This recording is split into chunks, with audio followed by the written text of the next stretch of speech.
Τώρα είναι η ώρα της μεγάλης απόφασης. Στις 15 Οκτωβρίου αλλάζουμε σελίδα.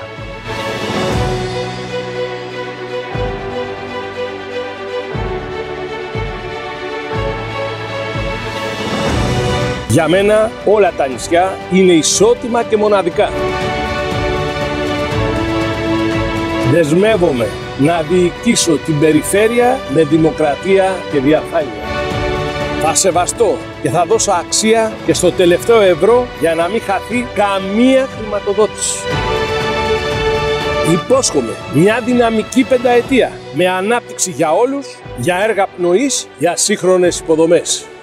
Ως ανεξάρτητος αυτοδιοικητικός που λογοδοτώ μόνο στο λαό, ζητώ ισχυρή εντολή ώστε να διεκδικήσω όσα μας αξίζουν και όσα μας στέρισαν. Χωρίς αποκλεισμούς, χωρίς ψεύτικα διλήμματα. Για να ζήσουμε όλοι μαζί την αιώνια εποχή των έργων και της δημιουργίας.